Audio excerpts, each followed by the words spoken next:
it's not a case where contractors are above the law or beyond the law. It's a case that contractors are responsible and responsive to whatever is written in the contract. If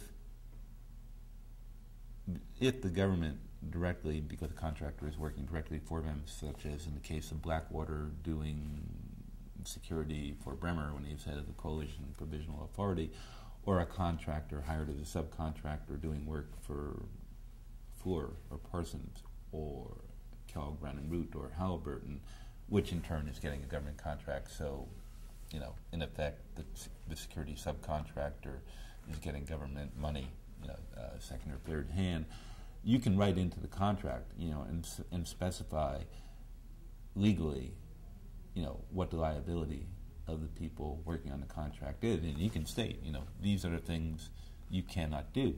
If you do them, you are subject to legal prosecution. You are subject to prison, you know, etc. Now, to what extent that is written into the contracts, I don't know. That's an interesting question to explore.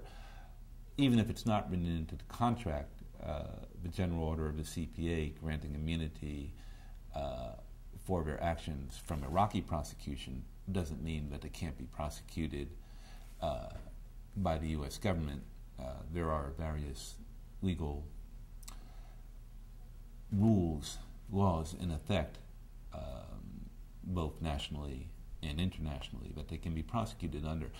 Now, you can argue, and a lot of people have, that in large part nobody's been prosecuted, so these things are meaningless. I don't think they're meaningless. It may be a lack of political will, or it may be legal hesitation, because some of these things, like the Military Extraterritorial Jurisdiction Act, are relatively new, and lawyers are cautious creatures.